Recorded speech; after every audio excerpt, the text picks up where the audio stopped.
Grandpa and Grandma. Hi, Silas. Hi, Silas. How did your relatives come to this country? And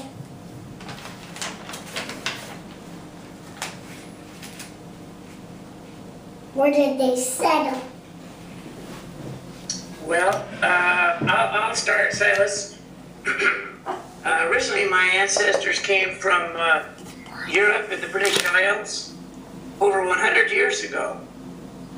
The earliest family to come to the Northwest started from Missouri in 1844, and they came by wagon train, covered wagons pulled by oxen, and there were 150 wagons.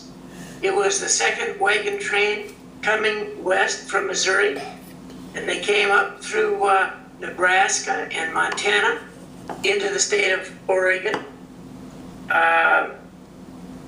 It took them 6 months.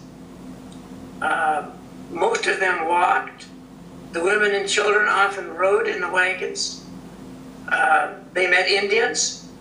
Fortunately, in all their meeting with the Indians were friendly, so they were helped by the Indians, and they eventually settled in the Willamette Valley in Oregon, and were farmers. After a few years in Oregon, some of the family members came to the state of Washington, where I was born, and grew up and went to school and still live. Now, maybe your grandmother would like to talk a little bit about her family. Thank you.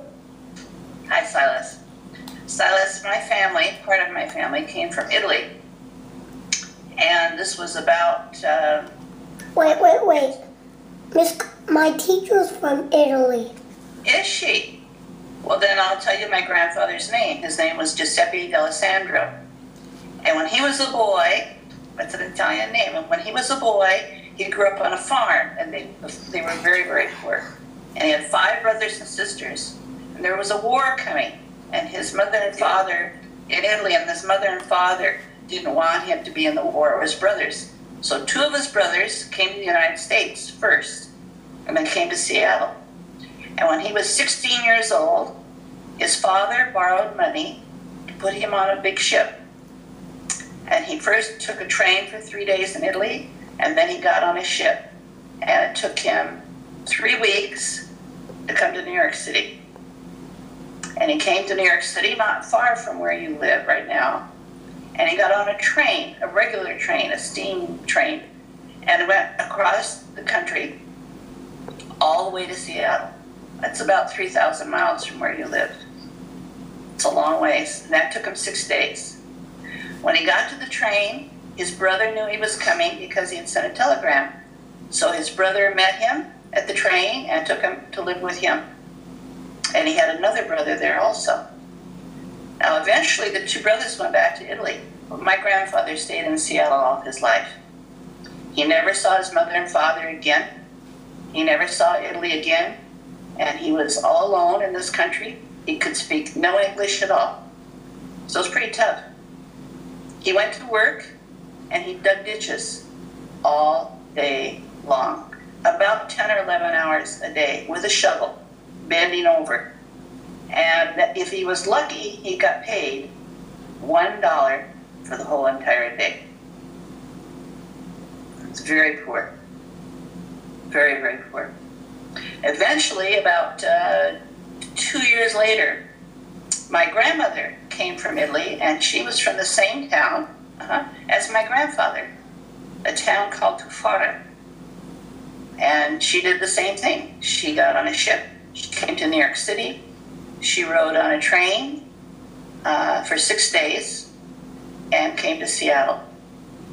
And she had relatives in Seattle, so she stayed with them until they were married. It was a very hard life. But they were happy they came, because then they said their children and their grandchildren and their great-grandchild, which is you, could have a much better life than they had where they were from. Thank you. You mean your grandfather, who's dead right now, he barely even had any money? He had hardly any money at all. That means he's not very healthy. Well, because they lived on a farm, he was able to, when he was in Italy, he was able to eat from the farm. Thank you. You're welcome, Silas. You help. We done?